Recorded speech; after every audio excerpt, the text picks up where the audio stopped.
Our wedding was set for 3 months from now, September 15th. We'd already put down payments for everything: the venue, the caterer, the photographer, the florist. My mom was excitedly picking out her dress.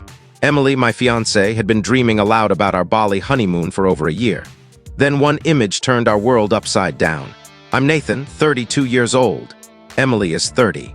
We'd been together for 5 years, engaged for 1.5. I thought we were happy, our relationship strong and secure. Lately, Emily had seemed a bit distant, but nothing too concerning. She was spending more time on her phone, scrolling through social media, saying she was catching up with old friends online. One of those friends was Jake, her college ex. They'd been together for 4 years, splitting up 7 years ago when they went to separate grad schools. At first, I didn't think much of it. People stay in touch with exes sometimes, don't they? It's not unusual these days. But then Jake started popping up at the cafe Emily visited every Saturday morning. She mentioned he was at the gym she joined 2 months ago, or at the happy hour her coworkers hosted downtown. He was always there, always greeting her like it was planned. Sometimes she'd come home and casually mention running into Jake, as if it were a funny coincidence. After a few weeks, it didn't feel like a coincidence anymore. I brought it up one night as we were getting ready for bed. "You seem to see Jake a lot lately," I said. She rolled her eyes. "He's just a friend, Nathan, don't be that guy. I hate that you're acting jealous." "I'm not jealous," I replied. "It just seems odd that he's everywhere you are." "He works near my gym. He goes to the same cafe. We know the same people. It's a small city," she said. Her explanation made sense, but something felt off. It seemed deliberate. "Are you texting him to meet up?" I asked. "No, it's just random. Why are you grilling me?" "I don't question you when you hang out with your ex, do I?" she shot back. I didn't have an ex I hung out with, and she knew it. I let it go. I didn't want to seem insecure or controlling. I trusted her. That was my mistake. The photo that changed everything came on a Thursday night. Emily said she was going out with her friends to a nightclub downtown. I had no reason to doubt her. I stayed home, played some video games, and went to bed around 11. Around 1 in the morning, my phone buzzed with notifications from Instagram. Emily had posted new pictures. Still half asleep, I opened the app. The first image showed her with her friends at the club, all dressed up and smiling. Normal. The second was the group dancing at a booth. The third stopped me cold. Emily sitting on a man's lap. That man was Jake. His arm was around her waist, and they were both laughing, her head tilted back, carefree. They looked close, too close. The caption read, "Sometimes you miss how things used to be." I stared at the screen, frozen, hoping I was misreading it. I wasn't. By the time I saw it, the post had dozens of likes and comments rolling in. "He's hot," one friend wrote. "Go for it," another said. Heart emojis flooded the thread. One of her friends commented, "Living your truth." I texted Emily right away. "We need to talk about that photo." No reply until nearly 2 in the morning. "Still out with the girls, having a blast," she texted back. A blast apparently on her ex's lap. The next morning, over coffee, I brought it up again. "That photo last night, you on Jake's lap, what's going on?" she sighed. "It's just a silly picture, Nathan. Don't make it weird." "It's not weird to question why my fiancée is sitting on her ex's lap at a club," I said. "You're overreacting, it's not like that." "Then what's it like?" I pressed. "I'm meeting my mom for brunch. We can talk later if you want to make a big deal out of this." She grabbed her bag and left. I sat there, staring at my cold coffee, and pulled up the photo again. "Sometimes you miss how things used to be." I sat with my thoughts for 2 hours after she left. This wasn't just about one photo. It was the months of random run-ins with Jake, her brushing off my concerns as paranoia, her going to a club with her ex, sitting on his lap, and posting it for over 1,000 followers to see, acting like it was no big deal. It was about marrying someone who thought this was okay. I went to the safe and took out the engagement ring, a 1.5-carat diamond on a 14K white gold band. I'd spent $12,000 on it, saved for 2 years to make sure it was perfect. Emily had worn it proudly for 18 months, showing it off to everyone, posting it online, making it part of her identity. I held it for a moment, then grabbed my phone. I opened Facebook Marketplace and created a listing. Engagement ring, 14K white gold, 1.5-carat diamond. I took a clear photo of the ring on a black velvet background. It looked stunning, flawless. The description read, 14K white gold band with 1.5-carat round diamond solitaire. Excellent condition, rarely worn. Includes original appraisal and certificate. Asking $9,500 below market value for quick sale. The title was blunt. Engagement canceled, ring for sale, make an offer, comes with too much drama. I hesitated, my finger over the post button. This was permanent. Once it was out there, her family, friends, coworkers, and strangers would see it. The story would be clear. I posted it anyway, mid-afternoon on Friday. I also shared it on my personal Facebook, visible to over 1,000 friends. Within minutes, messages poured in, serious inquiries about the ring. A woman asked if it was available for her son's proposal. I told her I'd decide by the end of the day. Then I waited. Emily didn't find out until late afternoon. Her mom, Linda, called her, not a text, a full-on phone call. I know because my phone rang 10 minutes later and it was Emily, furious. "What are you doing?" she screamed. "Selling a ring," I said calmly. "That's my ring, you can't sell it without my permission." "Actually, I can. I paid for it, it's in my name, and the engagement isn't finalized. It's mine." "This is insane, take down the post, everyone's seeing it." "I know, that's the point. You're being spiteful, we can fix this." "Can we?" I said. "Because last night you were on your ex's lap at a club, posting about missing how things used to be. That didn't look like something to fix." Silence. Then, "So this is about the photo. You're throwing away our relationship over one picture." "It's not one picture, Emily, it's the last straw." I hung up. She called back 4 times in the next 10 minutes. I didn't answer. She texted, "Please, let's talk." "This is crazy."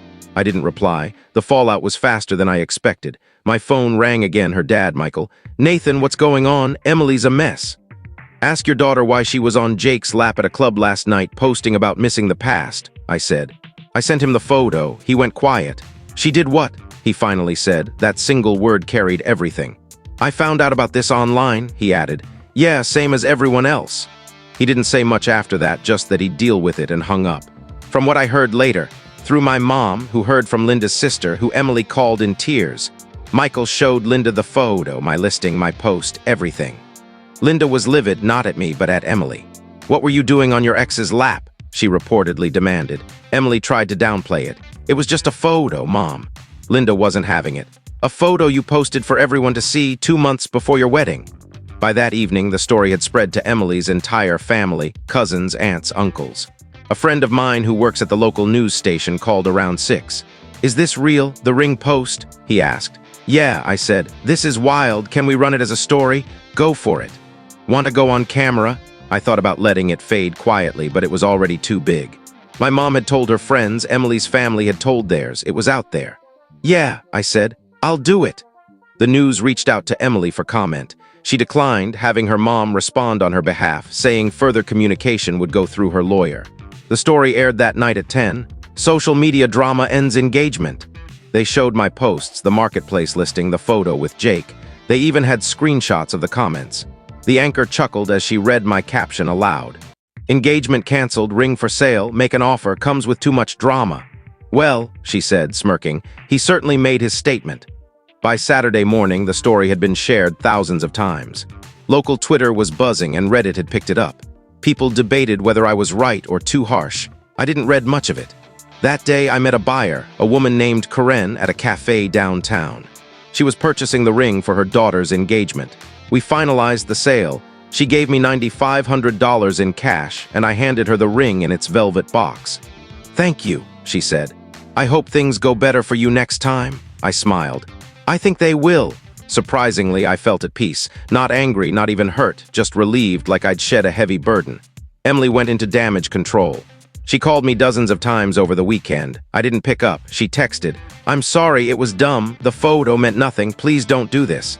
I didn't respond. On Instagram, she posted, "Some people spin stories for clout. The truth stays between me and those I care about. I'm not engaging with hate." The comments were ruthless. People shared screenshots of the photo, my post, my caption. "If it was nothing, why post it?" one asked. "What's miss how things used to be mean?" another wrote. She deleted the post within an hour. She tried to get my marketplace listing removed, claiming harassment. Facebook took it down after half a day, but screenshots were already everywhere. Jake, clearly rattled, commented on the news story, "This is nuts. I'm just a friend, nothing happened." He was flooded with replies. "Then why was she on your lap? Why that caption? She's engaged, dude." He deleted his comment and unfollowed Emily. When she reached out to him on Sunday, he didn't respond. Linda, Emily's mom, didn't let it go easily. She called me on Sunday to apologize. "I'm sorry my daughter was so foolish. You did what you had to," I appreciated it. It wasn't just the photo, I told her. I explained the months of coincidental meetings with Jake, the late nights, the vague excuses, her dismissing my worries. Linda was quiet. "How long has this been happening?" she asked. "I don't think it was physical," I said, "but emotionally, months at least." Linda confronted Emily, demanding answers. Emily reportedly admitted she'd been confused about her feelings for Jake, not intending to go too far, just craving the thrill of attention. Linda called me back Monday. "She's in therapy now, trying to sort herself out." "That's good," I said, and I meant it. The wedding was officially called off Monday morning. My lawyer sent a letter to Emily's lawyer about the deposits. We split the losses evenly. The venue was already booked for another couple. The caterer had a new client. The photographer found another bride for September 15th. Life moved forward without us. 3 months later, the news story had faded. It had its viral moment, then people moved on. Some Reddit threads still discuss it. Was he right to go public? Most agree with me. She crossed a line. He set a boundary. Some criticized me. He could have handled it privately. I don't engage. Emily started therapy, real therapy, not just for show. She posted occasionally about personal growth, keeping it low-key. Jake vanished from her life once the drama hit. Turns out he only wanted the excitement of chasing someone unavailable. The ring is now part of someone else's story, on someone's finger, in a different love story. I'm doing okay, dating casually, not rushing into anything serious. My friends think I handled it well. My parents are proud. Even some of Emily's family quietly admitted I did the right thing. People sometimes ask if I regret making it public, if I should have ended it quietly without embarrassing her. Here's my take. I wasn't trying to shame her. I was refusing to hide her actions. She chose to post a photo on her ex's lap, captioned about missing the past for over 1,000 people to see. That was her public truth. I just shared mine, that the engagement was over and the ring was for sale. Some call it harsh, maybe it was, but it wasn't dishonest. I didn't fabricate or embellish. I told the truth. Sometimes the strongest response to betrayal isn't silence or vengeance, it's the truth, spoken clearly for all to hear. She taught me that with her post. I just amplified the lesson. 6 months later, Emily emailed me once, subject, "I'm sorry." She apologized for the photo, her actions, for ignoring my concerns. She admitted she'd been emotionally unfaithful, seeking validation from Jake due to her own insecurities. She'd been in therapy and didn't ask for forgiveness, just wanted me to know. I read it, appreciated it, and didn't reply. I'd already moved on. The ring is gone, the wedding is off. The relationship is over, and I'm fine with that. I learned something vital. Sometimes the truth, told boldly, is the only response that matters. She shared her truth publicly. I just answered in kind, and that changed everything. What do you think of this story? Share your thoughts and stay tuned for more real-life tales.